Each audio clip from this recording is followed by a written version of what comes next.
এই যে গরু, আপনি গরু মানুষ খায়, আমরা খাই, তো আপনি বাজারে গরু নিয়ে গেছেন, তো অনেক পাইকার বাজারে ঘোরাফেরি করছে, কিন্তু আপনার গরুটার কেউ দাম বলে নাই।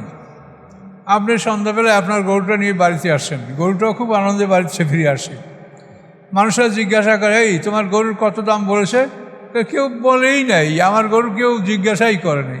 কেন করে নাই? এর কারণ হলো, যে গরুগুলির মৃত্যুর সময় ঘনিয়ে আসে, পাইকাররা ওই গরুগুলোই ঘুরে ঘুরে দেখে কোনটায় কয় মণ গোস্ত হবে, কত দাম হবে, এভাবে ঘুরে ঘুরে দেখে ওই গরুগুলি কেনে, ট্রাক ভরে এবং কসাইখানায় পৌঁছে দেয়। আর যে গরুটার এখনও হায়াত আছে সেটা কসাইয়ের চোখে পড়ে না। আপনার সুন্দর গরু, কিন্তু কসাইয়ের চোখে ওটা পড়ছে না, ওটার হায়াত আছে। এইভাবে সকল ক্ষেত্রে আপনি মুরগি, হাঁস, আপনার বাড়ি গৃহপালিত পশু পাখি, মাছ, আপনি যেটাই খাবেন, পুকুরের আপনি একটা টার্গেট নিয়েছেন যে অমুক মাছটা আজকে খাবেন, কিন্তু বহু চেষ্টা করে আপনি সে মাছটা ধরতে পারছেন না, তার কারণ ওটার হায়াত আরও আছে, আপনি আজকে ওটা ধরতে পারবেন না। তো হায়াত এবং মওয়াতের তালিকা ঠিক রেখে যিনি সব কিছুকে জীবিকা দান করেন তার নাম হচ্ছে রব। আর মাশরেক হলো উদয়স্থল। তো এই মাসে আরবি ভাষা হলো একটার মধ্যে দুটি আছে, মাশরেক মাগরিব। তো সমস্ত উদয়স্থলের মালিক আল্লাহ। সূর্য প্রতিদিন একটা নূতন জায়গা থেকে উদয় হয়, নূতন জায়গায় অস্ত যায়। এভাবে সূর্যটা 365 দিনে 365 জায়গা থেকে উদয় হয়, 365 দিনে ওই নির্ধারিত জায়গায় অস্ত যায়। 365, আজকে যেখান থেকে সূর্য উঠেছে ঠিক 365 দিন পরে এইখান থেকে আবার সূর্য উঠবে। এটা আল্লাহর কুদরত। চ্যানেলটি সাবস্ক্রাইব করে আমাদের সঙ্গেই থাকুন। আসসালামু আলাইকুম।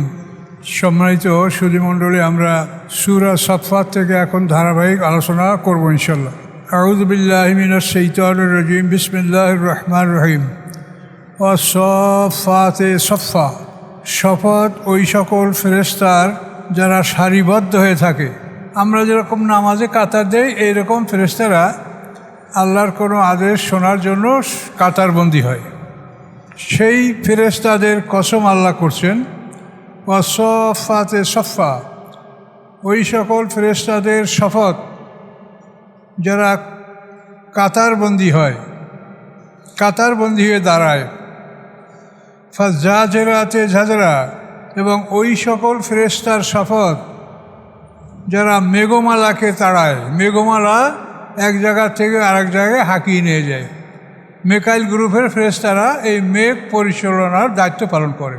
তো প্রত্যেকটা গ্রুপেই অসংখ্য ফেরেশতা আছে, এই জন্য এখানে বহু বচন ব্যবহার করেছে। আর জাজরাতের আরও একটা অর্থ আছে যে আল্লাহ এবং ফেরেশতারা যখন ঊর্ধ্বলোকে কোনো বিষয়ে আলাপ আলোচনা করে, তখন এই কথাগুলি চুরি করে শোনার জন্য একদল শক্তিশালী জিন ওত পেতে থাকে, চেষ্টা করে যে কিছু কথা শোনা যায় কিনা। তো ওদেরকেও তাড়ানো হয়। তো জাজিরাত বলতে মেঘমালা পরিচালনা করা এবং ওই সকল যারা শ্রবণ চুরি করে, যে সমস্ত শয়তান, তাদেরকে সতর্ক করা, তাদেরকে জাজর মানে হলো দূর থেকে ভয় দেখিয়ে তাড়িয়ে দেওয়া। এই ফেরেশতারা এই দায়িত্ব পালন করে। ফাত্তালিয়াতে যিকরা। ওই সকল ফেরেশতাদের কসম যারা জিকির তেলাওয়াত করে। জিকির মানে আসমানি কিতাব, আসমানি কিতাব তেলাওয়াত করে, সেই সকল ফেরেশতাদের কসম। তো ফেরেশতারা আসমানি কিতাব তেলাওয়াত করে। এর আরও একটা অর্থ এ হতে পারে যে ফেরেশতারা আসমানি কিতাব তেলাওয়াত করে নবী রসুলদেরকে শোনায় এবং আল্লাহর হুকুম মতো তারা নবী রসুলকে ওহী বিনিময় করে। তালিয়াত অর্থ এটাও। আর তালিয়াতের তৃতীয় অর্থ হচ্ছে যে আমরা যারা কোরআন তেলাওয়াত করি, আমরাও তালিয়াত, তেলাওয়াত করেনেওয়ালা। আর জিকরা মানে কোরআন। তাহলে কোরআন তেলাওয়াতকারীরা, তাদের এত সম্মান যে আল্লাহ তাআলা তাদের শপথ করেছেন কোরআনে। দেখেন কত বড় গুরুত্বপূর্ণ। যে তাদের শপথ করে আল্লাহ শপথ করেছেন, কি শপথ করে কি বলবেন সেটা সামনে পাবেন। তো সারিবদ্ধভাবে দাঁড়ানো ফেরেশতাদের কসম, মেঘমালা বিস্তৃতকারী ফেরেশতাদের কসম, তেলাওয়াতকারী ফেরেশতাদের কসম, তেলাওয়াতকারী আল্লাহর বান্দাদের কসম। কসম করে আল্লাহ কি বলছেন? ইন্না ইলাহুকুম লাওয়াহিদ, নিশ্চয়ই তোমাদের ইলাহ এক। তোমাদের ইলাহ ইবাদতের যোগ্য আল্লাহ একমাত্র এক। যেমন আরবের মোশরিকরা বলতো যে মুহাম্মদ সাল্লাল্লাহু আলাইহি ওয়াসাল্লাম সমস্ত ইলাহগুলো শেষ করে এক ইলাহ করবে, এটা কি সম্ভব? আল্লাহ বলছে হ্যাঁ, এটাই সম্ভব। ইন্না ইলাহুকুম লাওয়াহিদ, নিশ্চয়ই তোমাদের ইলাহ, তোমাদের উপাস্য, তোমাদের মাবুদ এক। তিনি কে? রব্বুস সামাওয়াতি ওয়াল আরদ। তার বৈশিষ্ট্য হলো যে আকাশ পৃথিবীর তিনি লালন পালনকারী। তাহলে আকাশ পৃথিবী লালন পালন করার জন্য অনেক কিছু আছে যেটা আমাদের অদৃশ্য, আমরা দেখি না। এই পৃথিবীটা চলে ঘন্টায় 43,200 মাইল বেগে। এখন বেগে চলার জন্য পৃথিবীতে যে সমস্ত গাড়ি ঘোড়া বিমান যা কিছু আমরা দেখতে পাই, তার পিছনে একটা ফুয়েল থাকে, একটা জ্বালানি থাকে, শক্তি থাকে। কিন্তু এই পৃথিবীটা চলে, এর পিছনেও একটা শক্তি আছে, আমরা সেটা দেখি না। এটা বিনা শক্তিতে চলে না। তো এই যে শক্তি বলে পৃথিবী, আসমান, চন্দ্র, সূর্য গতিশীল রয়েছে, সেই সবগুলির রব হোসেন আল্লাহ। ইলাহ, যে ইলাহ সম্পর্কে বলা হয়েছে তিনি সেই ইলাহ যিনি এই সমস্ত কিছুর তিনি পালনকারী। রব্বুস সামাওয়াতি ওয়াল আরদ, আকাশসমূহ পৃথিবীসমূহের তিনি রব, পালনকারী। অমা বাইনহুমা, এবং আকাশ পৃথিবীর মাঝখানে যা আছে তাদেরও তিনি পালনেওয়ালা। ও রব্বুল মাশারেক, এবং তিনি সমস্ত উদয়স্থলগুলির রব। তো রব সম্পর্কে আপনাদেরকে আমরা বলেছি, তো আবারও বলছি, যেহেতু আল্লাহ যে কথা বারবার বলে সে কথা আমাদেরও বারবার বলা উচিত। রব হলো one who provide the sustenance of life, যিনি জীবন সামগ্রীর সরবরাহ করেন, তার নাম হচ্ছে রব। তো আল্লাহ তাআলা সমস্ত মাখলুকাতের জীবিকা সরবরাহ করেন। এখন আমরা পৃথিবীতে যত প্রাণী, সমস্ত প্রাণীই কিন্তু আমরা দুদিক থেকে খাদ্য গ্রহণ করি, মুখ থেকে এবং নাক থেকে, প্রত্যেকটা প্রাণী। তো আল্লাহ আমাদেরকে যেভাবে খাদ্য দান করেন তার নিয়মটা হচ্ছে যে আমাদের নাকের খাবারটা এতই জরুরি যে এটা যদি ভুল ত্রুটি হয়, বিলম্ব হয়, তো আমরা মুহূর্তের মধ্যে মারা যাব। নাকের খাবার বন্ধ হলে মওয়াত, কিন্তু মুখের খাবার বন্ধ হলে আমরা সাথে সাথে মরব না। তো এই জন্য আল্লাহ তাআলা যেহেতু রব, তিনি বলছেন তোমাদের নাকের খাবারটা এটা সরবরাহের দায়িত্ব আমি নিজে নিলাম। সব প্রাণীর নাকের খাদ্যটা আল্লাহ নিজে সরবরাহ করেন। যেমন আমরা এই বসে বসে অক্সিজেন গ্রহণ করছি, এটা আল্লাহ আমাদেরকে এমনভাবে দান করেছেন যে সমগ্র পৃথিবীর বুকে সমস্ত প্রাণীরা যে যেখানে থাকে সে সেখানে বসেই নির্বিঘ্নে অক্সিজেন গ্রহণ করতে পারে নাকের খাদ্য, যেটা না হলে সে মরে যাবে। কিন্তু সেটা এমনই অ্যাভেলেবল যে কোনো রকম এটা সরবরাহে কোনো ঘাটতি নেই। আর মুখের খাবারও আল্লাহ সরবরাহ করেন, সেক্ষেত্রে আমাদেরকে বলছেন যে এইটা তোমরা একটু খাইটা পিঠা জোগাড় করে খাও। উপকরণগুলি আল্লাহ দান করবেন, আকাশ থেকে বর্ষা, তারপরে বায়ু বাতাস, অন্য যা কিছু দরকার সবই আল্লাহ দিবেন, কিন্তু এটা তোমরা একটু জোগাড় করে খাও। তাহলে নাকের খাবারটা আল্লাহ সংগ্রহ করেন ডাইরেক্ট, আর মুখের খাবারটা আমরা আল্লাহর পক্ষ থেকে পেয়ে থাকি, কিন্তু এখানে আমাদের কিছু শ্রম করতে হচ্ছে। আর রিজিক দেওয়ার সিস্টেম হলো একটা প্রাণী মরবে, সেইটাকে খেয়ে আর একটা প্রাণী বেঁচে থাকবে, এই নিয়মে তিনি রিজিক দান করেন।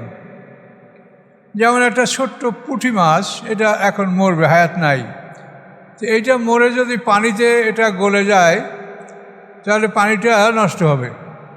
এই জন্য আল্লাহ তাআলা যে পুঁটি মাছের হায়াত নাই ওটাকে একটা ক্ষুধার্ত শোল মাছের কাছে নিয়ে যাবেন, শোল মাছে ওই পুঁটিটা খেয়ে ফেলবে, পানি দূষিত হবে না, পুঁটি মাছটার মৌত হয়ে গেল, শোল মাছটার বাঁচার ব্যবস্থা হয়ে গেল। আবার শোল মাছটা যখন মরার সময় আসবে তখন আল্লাহ তাকে একটা বোয়াল মাছের সামনে নিবে, বোয়াল মাছে তাকে খাবে, শোল মাছের মৃত্যু হলো, বোয়াল মাছের বাঁচার ব্যবস্থা হলো। একটা প্রাণী মরবে, সেইটার উশিলায় আর একটা প্রাণী বেঁচে থাকবে, যাতে পৃথিবীতে কোনো জঞ্জাল সৃষ্টি না হয়, ময়লা অপবিত্রতা না বাড়ে। এই জন্য আল্লাহ তাআলা হায়াত মওতের এইভাবে একটা সিস্টেম রেখেছেন মারাত্মক।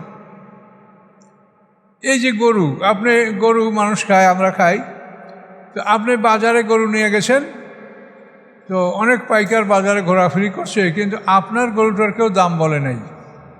আপনি সন্ধ্যাবেলায় আপনার গরুটা নিয়ে বাড়িতে আসছেন, গরুটাও খুব আনন্দে বাড়িতে ফিরে আসে। মানুষরা জিজ্ঞাসা করে, এই তোমার গরুর কত দাম বলেছে? কেউ বলেই নাই, আমার গরু কেউ জিজ্ঞাসাই করে নাই। কেন করে নাই? এর কারণ হলো, যে গরুগুলির মৃত্যুর সময় ঘনিয়ে আসে, পাইকাররা ওই গরুগুলোই ঘুরে ঘুরে দেখে, কোনটায় কয় মণ গোস্ত হবে, কত দাম হবে, এভাবে ঘুরে ঘুরে দেখে ওই গরুগুলি কেনে, ট্রাক ভরে এবং কসাইখানায় পৌঁছে দেয়। আর যে গরুটার এখনও হায়াত আছে সেটা কসাইয়ের চোখে পড়ে না। আপনার সুন্দর গরু, কিন্তু কসাইয়ের চোখে ওটা পড়ছে না, ওটার হায়াত আছে। এইভাবে সকল ক্ষেত্রে আপনি মুরগি, হাঁস, আপনার বাড়ি গৃহপালিত পশু পাখি, মাছ, আপনি যেটাই খাবেন, পুকুরের আপনি একটা টার্গেট নিয়েছেন যে অমুক মাছটা আজকে খাবেন, কিন্তু বহু চেষ্টা করে আপনি সে মাছটা ধরতে পারছেন না, তার কারণ ওটার হায়াত আরও আছে, আপনি আজকে ওটা ধরতে পারবেন না। তো হায়াত এবং মওতের তালিকা ঠিক রেখে যিনি সব কিছুকে জীবিকা দান করেন তার নাম হচ্ছে রব। আর মাশরেক হলো উদয়স্থল। তো এই মাসে আরবি ভাষা হলো একটার মধ্যে দুটি আছে, মাশরেক মাগরিব। তো সমস্ত উদয়স্থলের মালিক আল্লাহ। সূর্য প্রতিদিন একটা নূতন জায়গা থেকে উদয় হয়, নূতন জায়গায় অস্ত যায়। এভাবে সূর্যটা 365 দিনে 365 জায়গা থেকে উদয় হয়, 365 দিনে ওই নির্ধারিত জায়গায় অস্ত যায়। 365, আজকে যেখান থেকে সূর্য উঠেছে ঠিক 365 দিন পরে এইখান থেকে আবার সূর্য উঠবে। এটা আল্লাহর কুদরত। এইভাবে দিবারাত্রি ছোট বড় হয় এবং মাশারেক সমস্ত উদয়স্থল, সমস্ত অস্ত্রস্থল, এগুলির মালিক আল্লাহ। প্রতিদিন সূর্যকে লাইন পাল্টিয়ে দেন এই মহাকাশে কে? আল্লাহ। ওখানে কোনো মানুষ, কোনো প্রাণী যাওয়ার কোনো ক্ষমতা আছে?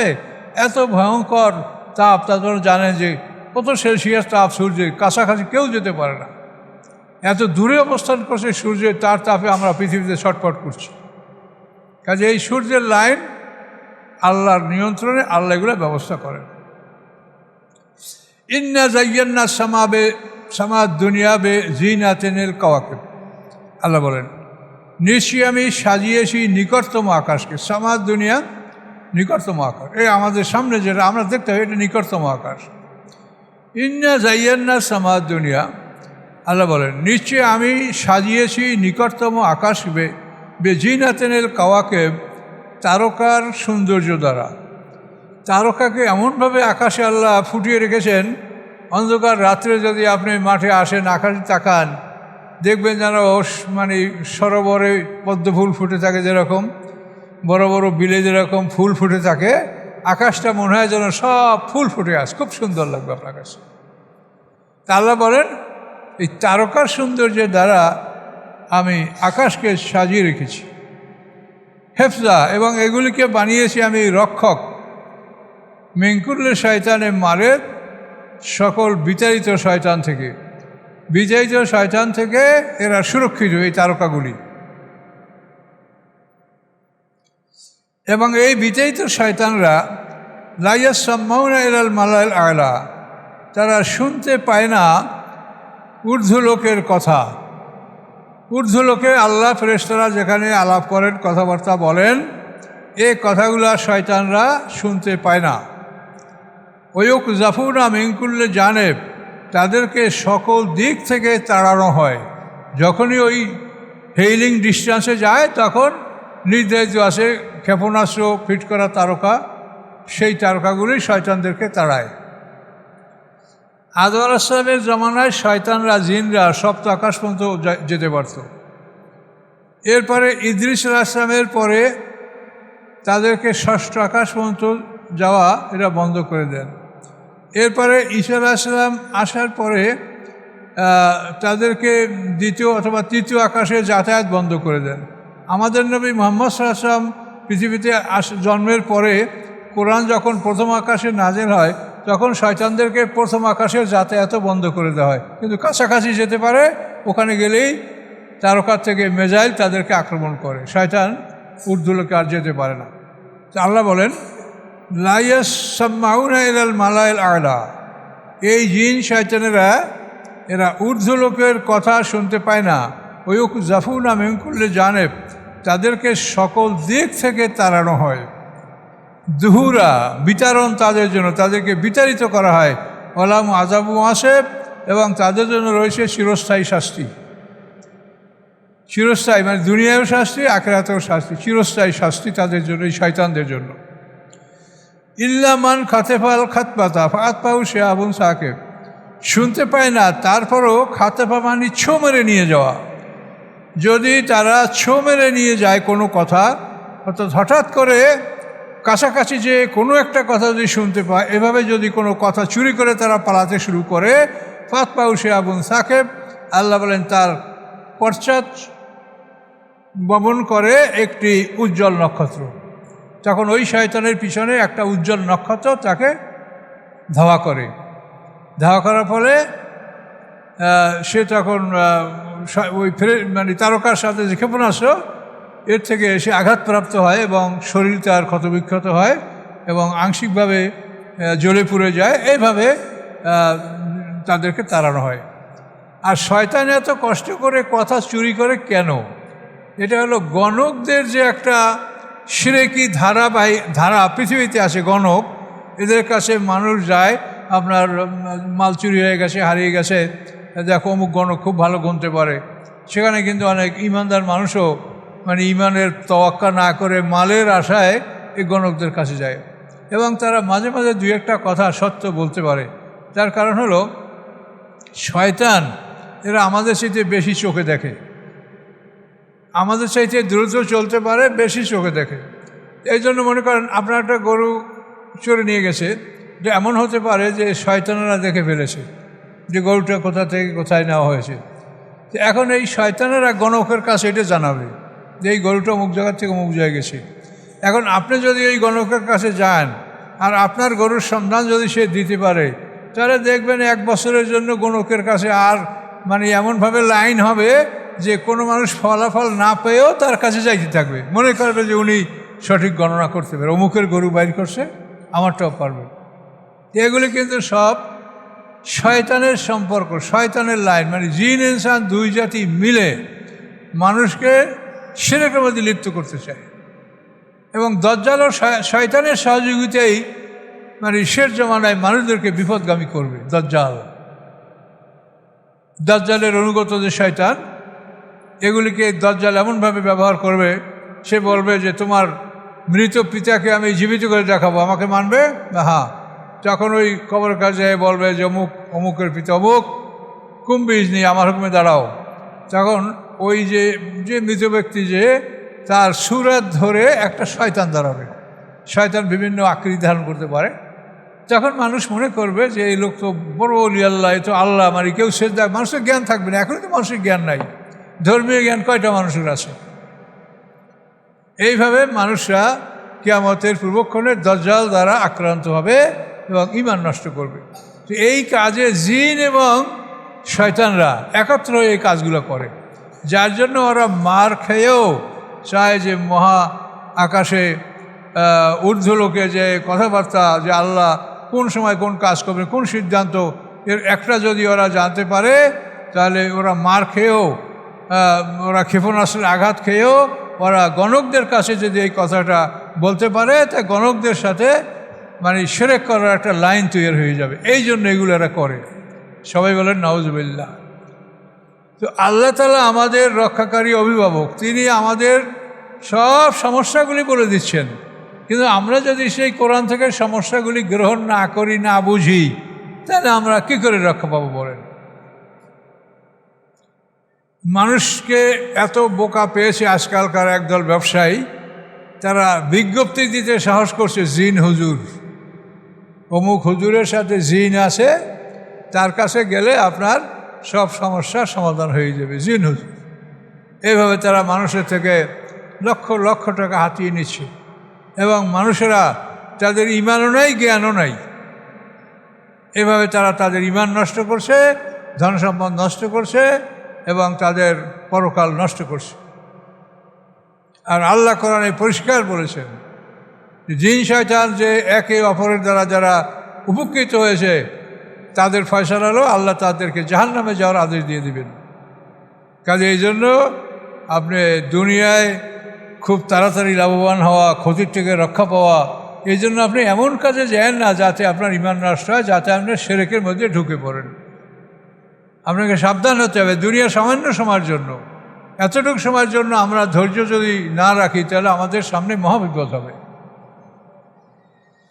এই কথাগুলো আল্লাহ এখানে বলছেন। ইল্লামান খাতাপাল খাতপা, ব্যতীত সে যে কিছু একটা ছো মেরে নিয়ে গেল, ফাতমাউ শিহাবুন সাকিব, তার পিছনে তাকে অনুসরণ করে একটা উজ্জ্বল নক্ষত্র। ওই নক্ষত্রের সাথে ক্ষেপণাস্ত্র আসে। এটা আপনারা গভীর রাতে দেখবেন যে আকাশে তারকা সাঁ করে এক প্রান্ত থেকে অন্য প্রান্তে চলে গেছে। এটা অনেক সময়, এখন তো বৈদ্যুতিক আলোতে আমরা রাতের দৃশ্যটা ভালো কিছুই দেখতে পাই না, কিন্তু এটা বৈদ্যুতিক আলোর এরিয়ার বাইরে যান, আকাশে যান, গভীর রাতে আপনি দেখবেন, আপনি নিজেই দেখতে পাবেন এর বাস্তবতা। এই যে বলছে কোরআনে, এর বাস্তব সত্য, এটা আপনি নিজেই দেখতে পারবেন। এখন এই কথাগুলি বলার পরে আল্লাহ বলছেন যে মুহাম্মদ সাল্লাল্লাহু আলাইহি ওয়াসাল্লাম, আপনি এখন মক্কার কোরাইশদেরকে জিজ্ঞাসা করেন, ফাস্তাফতিহিম, তাদের থেকে ফতোয়া গ্রহণ করেন, অর্থাৎ তাদেরকে জিজ্ঞাসা করেন, আহুম আসাধ্য খলকা, তারা কি আমার কঠিন সৃষ্টি, আম্মান খালাক না, অথবা এই যাদের কথা বলেন এরা আমার কঠিন সৃষ্টি। আল্লাহ বলছেন আপনি ওদেরকে জিজ্ঞাসা করেন, তোমরা মক্কার মুশরিক, তোমরা কি কঠিন সৃষ্টি না এইগুলি আকাশ, পৃথিবী, গ্রহ, নক্ষত্র, তারপরে জিন জাতি এবং এই শয়তানদের বড় বড় দল যারা আকাশ পৃথিবীতে এই আল্লাহর কথা চুরি করে, এই আকাশ, পৃথিবী, আসমান, জমিন এবং এই জিন জাতি। তো আল্লাহ বলছেন আপনি জিজ্ঞাসা করেন এগুলি কঠিন সৃষ্টি না তোমরা আল্লাহর কঠিন সৃষ্টি, কোনটা? তাহলে তোমরা আল্লাহর কঠিন সৃষ্টি নও। কাজেই আল্লাহ তাআলা ওগুলি যেমন সৃষ্টি করতে পেরেছেন, তোমাদেরকে আল্লাহ পুনরায় সৃষ্টি করবেন এবং বিচারের সম্মুখীন করবেন। এ ব্যাপারে তোমরা কোনো রকম সন্দেহ পোষণ করো না, তাহলে বিপদ হবে।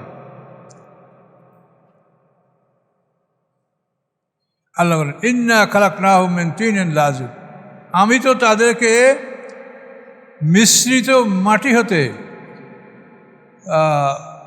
লাজেব মানে প্লাস্টিক কেলে, গাড়া কাদা, মিশ্রিত মাটি।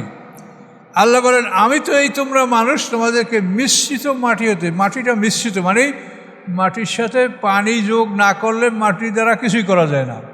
তো মাটির সাথে পানি মিশানো হয়েছে, বায়ু মিশানো হয়েছে, তাপ মিশানো হয়েছে। তাহলে মাটি, পানি, বায়ু, তাপ এই সবগুলো মিশানো হয়েছে।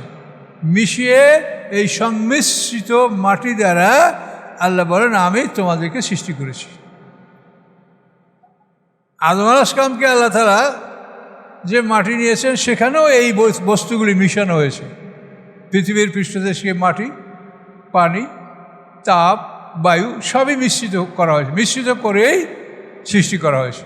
সেই কাজ আল্লাহ বলেন আমি তোমরা মানুষ, তোমাদেরকে আমি মিশ্রিত মাটি হতে আমি তোমাদেরকে সৃষ্টি করেছি। কাজেই তোমাদের বোঝা উচিত যে আমি এত বড় বড় সৃষ্টি, আমার আকাশ, পৃথিবী, তারপরে এদের রক্ষণাবেক্ষণ, সূর্য, চন্দ্র, জিন জাতি, কাজেই সব আমি সৃষ্টি করেছি। কাজেই তোমরা সাধারণ সৃষ্টি, তোমাদেরকে আমি আবার পুনরায় জাগাবো, তুলব, হিসাব নেব, বিচার করব। বাল আজেবতা, আল্লাহ বলেন হে রাসূল বরং আপনি আশ্চর্যান্বিত হবেন, আপনি অবাক হবেন যে ওয়াস কারুন, তারা উপহাস করছে। এইটাই আশ্চর্যের বিষয় যে তারা এই কোরআন থেকে গ্রহণ করছে না, তারা কি করছে, ইয়াস খারুর, তারা উপহাস করছে। কাজে এজন্য আপনি আশ্চর্য হবেন যে তারা কেমন বোকা, কেমন মানুষ, যে এই কোরআনকে তারা ঠাট্টা করছে, উপহাস করছে। ওয়াইজা যুক্কিরুল আয়াস করুন, এবং যখন তাদেরকে উপদেশ দেওয়া হয় তখন তারা উপদেশ গ্রহণ করছে না। ওয়াইজা যুক্কিরুল আয়াস করুন, যখন তাদেরকে উপদেশ দেওয়া হয় তখন তারা উপদেশ গ্রহণ করে না।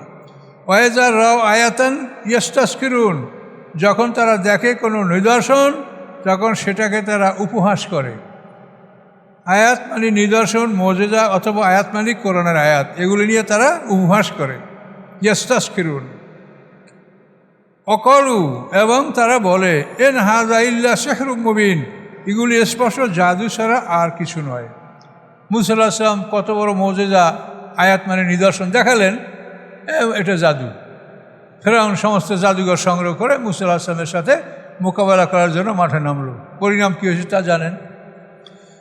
তা আল্লাহ বলেন যে তারা কোনো নিদর্শন দেখলে তারা বলে, তারা ওটার উপরে উপহাস করে। অকালু, এবং তারা বলে এন হাযা ইল্লা সিহরুম মুবিন, এগুলি স্পষ্ট জাদু ছাড়া আর কিছু নয়। আইযা মিতনা কুন্না তুরাবান ওয়া ইযামান আইন্না লামাবুসুন, যখন আমরা মরে যাব, আমরা মাটিতে পরিণত হব, হাড্ডিতে পরিণত হব, তারপরেও কি আমাদেরকে পুনরায় জীবিত করা হবে? তাদের প্রশ্ন। আবু আবাউনাল আব্বালুন, আমাদের পূর্ববর্তী পিতৃপুরুষদেরকেও কি জীবিত করা হবে? কুল, আপনি বলেন হ্যাঁ, নাম হ্যাঁ, আপনি বলেন ওদের প্রশ্নের জবাব বলেন যে হ্যাঁ, জীবিত করা হবে। ওয়ান্তুম দাখিরুন, এবং তোমরা হবে অপমানিত, লাঞ্ছিত, অপমানিত হবে তোমরা সেদিন। ফাইন্নামা হিয়া জাজরাতুম ওয়াহিদা, আল্লাহ বলেন তোমাদেরকে জীবিত করা এটা একটা মাত্র আওয়াজ, একটা মাত্র ধাক্কা, মানে ইসরাফিলের একটা ফুৎকার মাত্র, এর মধ্যেই তোমরা সবাই মাঠে উপস্থিত হয়ে যাবে। কাজে জীবিত করাটা এটা একটা বিরাট কিছু না, এই জন্য আমার কোনো কিছু করতে হবে না। ইসরাফিল একটা ফুৎকার দিবে, দ্বিতীয় ফুৎকার, তোমরা সবাই মাঠে উঠে দাঁড়াবে।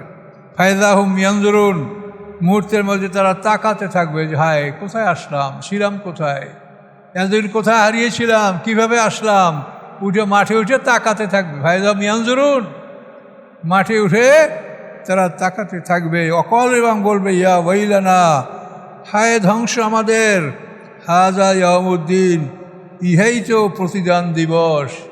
এই প্রতিদান দিবস সম্পর্কে কোরআনের প্রথম সূরা ফাতিহায় তো আল্লাহ বলেছেন মালিক ইয়াউমুদ্দিন, আমরা বিশ্বাস করি নাই। তো মাঠে ওঠার পরে তাকাবে আর অকলু বলবে ইয়া ওয়াইলানা, হায় ধ্বংস আমাদের, হাযা ইয়াউমুদ্দিন, এই তো হচ্ছে সেই প্রতিদান দিবস। আজকে প্রতিদান দেওয়া হবে, যারা অবিশ্বাসী তাদেরকেও তাদের প্রতিদান দেওয়া হবে, এবং যারা বিশ্বাসী তাদেরকেও তাদের প্রতিদান দেওয়া হবে। হাযা ইয়াউমুল ফাসল, এই তো ফয়সালার দিন। আজকের দিনে হক ও বাতিলের মধ্যে ফয়সালা করা হবে, সত্য মিথ্যার মধ্যে ফয়সালা করা হবে। আল্লাযী কুনতুম বিহি তুকাযযিবুন, যে সত্যকে তোমরা মিথ্যা বলতেছিলে। আল্লাহর কোরআন সত্য, রাসূল সত্য, এই সব সত্যকে তোমরা পৃথিবীকে মিথ্যা মনে করছি, যে এগুলো মিথ্যা। কাজে আজকে এই ফয়সালা তোমরা পাবে, যে সত্য কী এবং মিথ্যা কী, সমস্ত বিষয়ের ফয়সালা আজকে তোমরা পেয়ে যাবে।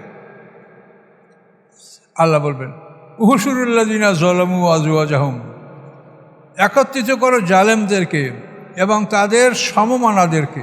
ওই জালেমদের সমমানা যারা আছে তাদেরকেও একত্রিত করো। উহশুরুল্লাযিনা যালামু আজওয়াজাহুম, একত্রিত করো তোমরা জালেমদেরকে এবং তাদের সমমানাদেরকে। ওমা কানু ইয়াবুদুন, এবং ওইগুলোকেও একত্রিত করো যেগুলির তারা ইবাদত করতো। লাত, উজ্জা, মানাত, ওল, হবল, তারপরে বালা বাক্য, তো এইভাবে সব যত মূর্তি আছে তাদেরকেও আল্লাহ তাদেরকেও উপস্থিত করো। আল্লাহ ছাড়া তারা যাদেরকে ইবাদত করো, কেউ কুমিরের ইবাদত করতো, কেউ গাছের ইবাদত করতো, কোনো পশুর ইবাদত করতো, কেউ চোর পেশার ইবাদত করতো, কেউ ঈদের ইবাদত করতো, ওরা যার ইবাদত করতো সেগুলিকেও তোমরা একত্রিত করো। চলো হাসর ময়দানে। ফাহদুহুম ইলা সিরাতিল জাহিম, এবং এদের জন্য আল্লাহ বললেন জ্বলন্ত আগুনের পথ তাদেরকে দেখাও। জ্বলন্ত আগুনের রাস্তা দেখাও, যে এই সামনে আগাও, সামনে জ্বলন্ত আগুন, যেটা তোমরা পৃথিবীতে অস্বীকার করতেছিলে, এই সেই জ্বলন্ত আগুন। আল্লাহ বলছেন এই জ্বলন্ত আগুনের রাস্তা তাদেরকে দেখাও। আচ্ছা, এটা আল্লাহ বলবেন যে আগুনের দিকে নিয়ে যাও, জ্বলন্ত আগুনের পথ দেখাও। এরপরে আল্লাহ বলবেন কিফুহুম, ওদেরকে থামাও, ইন্নাহুম মাসউলুন, নিশ্চয়ই তাদেরকে জিজ্ঞাসা করা হবে। এটা হচ্ছে অপমান। ওদেরকে বলবে যে জাহান্নামের পথ দেখাও, সেদিকে নিয়ে যাও, ওরা শুরু করবে যেতে, এর মধ্যে ওরা দেয় থামাইয়া জিজ্ঞাসা করা হবে। এখন আল্লাহ যা জিজ্ঞাসা করার তাই তাদেরকে জিজ্ঞাসা করবেন। বিশেষ করে এই জাহান্নামকে দেখিয়ে বলা হবে যে এই দোজক তোমরা পৃথিবীতে অস্বীকার করতেছিলে না, এখন সচক্ষে দেখে নাও যে দোজক আছে কিনা, শাস্তি আছে কিনা দেখো। আরও অন্যান্য যা ইচ্ছা আল্লাহ তা তাদেরকে জিজ্ঞাসা করবে। বলেন থামাও, কিফুহুম ইন্নাহুম মাসউলুন, নিশ্চয়ই তাদেরকে জিজ্ঞাসাবাদ করা হবে। আল্লাহ বলবেন মা লাকুম লা তানাসারুন, কী হয়েছে তোমাদের, আজকে একে অপরকে সাহায্য করো না কেন? তোমরা দুনিয়ায় তো একে অপরকে সাহায্য করতে, সবাই দলবল বেঁধে তোমরা এই মূর্তি পূজা করতে, ইসলামের বিরোধিতা করতে, হ্যাঁ, সবাই তোমরা তো হইচই করে নিজেদের দলবল নিয়ে সব কাজ করতে, একে অপরকে সহযোগিতা করতে। কিন্তু আজকে কেন, মা লাকুম, কী হয়েছে তোমাদের, লা তানাসারুন, কেন তোমরা একে অপরকে সাহায্য করো না? আজকে চুপ হয়ে গেলে কেন, সাহায্য করো। এইভাবে কত ভয়ঙ্কর কথা বলা হবে। সুদের কারবার যারা করেছে তাদেরকে বলা হবে যে অস্ত্র লাও, আল্লাহর সাথে আর রাসূলের সাথে যুদ্ধ করবা তোমরা। কারণ সুদের কারবার যারা করে, কোরআনে আল্লাহ বলেছেন ফাযানু বিহারবিন মিনাল্লাহি ওয়া রাসূলি, যারা সুদ এখনও বর্জন করে নাই, আল্লাহ বলছেন তোমরা আল্লাহ এবং আল্লাহ রসুলের বিরুদ্ধে যুদ্ধের মোকাবেলা করার জন্য প্রস্তুত হও। এবং হাসির ময়দানে বলা হবে অস্ত্র লাও, তোমরা সুদের কারবার করেছো, আল্লাহ এবং রাসূলের বিরুদ্ধে যুদ্ধ করবা, অস্ত্র লাও। এরকম অপমান করা হবে। আল্লাহ বলেন মা লাকুম লা তানাসারুন, কী হয়েছে, একে অপরকে সাহায্য কেন করছো না? বাল হুমুল ইয়াওমা মুস্তাসলিমুন, বরং আজকের দিনে তারা হবে সবাই বিনীত, সবাই আত্মসমর্পণকারী, কারো কোনো মাথা চারা দেওয়ার, নড়াচড়া, অবাধ্যতার কোনো ক্ষমতা থাকবে না। আজকে হবে তারা মুস্তাসলিমুন, মানে আত্মসমর্পণকারী, বিনয়ী, নম্র। ওয়াকবালা বাযুহুম আলা বাযি ইয়াতাসাআলুন, বরং একে অপরকে প্রশ্ন করবে, তারা একে অপরকে প্রশ্ন করবে। যারা অনুসারী, যারা নেতা, যারা পরস্পর একে অপরকে প্রশ্ন করবে। তারা প্রশ্নটা কি করবে দেখেন, ক্বালু ইন্নাকুম কুনতুম তা'তুনা আল ইয়ামিন, যে তোমরা আমাদেরকে ডান দিক থেকে আক্রমণ করেছো। ডান দিক থেকে আক্রমণ করা মানে খুব কঠিন শক্তি নিয়ে আক্রমণ করা। নেতাদেরকে বলবে যে তোমরা আমাদেরকে ডান দিক থেকে আক্রমণ করেছো, কঠিনভাবে আক্রমণ করেছো, যে যাতে আমরা তোমাদের আনুগত্য করি, তোমাদের কথা মেনে চলি, এটা তোমরা করেছো। ক্বালু বাল লাম তাকুনু মুমিনিন, তখন নেতারা বলবে না না, তোমরা তো নিজেরাই অবিশ্বাসী ছিলে, তোমরা মুমিন ছিলে না। মানে কেউ কারো দায়িত্ব সেদিন নেবে না, সবাই নিজেকে এড়িয়ে নিতে চেষ্টা করবে। তো যারা আনুগত্য করেছে তারাও যখন বলবে যে তোমরা আমাদেরকে কঠিনভাবে আক্রমণ করেছো, তোমাদের দল করার জন্য অনুরোধ করেছো, তখন ওরা বলবে যে না, তোমরাই তো বিশ্বাসী ছিলে না। তো পৃথিবীতে এই দৃশ্যগুলো কিন্তু আমি ভাঙ্গায়া বলার আমার প্রয়োজন নয়, আপনারা মাথায় নিলে দেখতে পাবেন যে পৃথিবীতে এই অবস্থাগুলি এখনও বিদ্যমান। অন্যায়কারীর এখনও এভাবে অন্যায়টা পৃথিবীতে করছে এবং অন্যায়ের পক্ষে তারা সংঘবদ্ধ হচ্ছে, কিন্তু পরকালে এই অবস্থাটা হবে। ওমা কানা আলাইকুম মিন সুলতান, তখন নেতারা বলবে তোমাদের উপরে আমাদের কোনো ক্ষমতা ছিল না। এই শয়তান যা বলছে ঠিক তাই।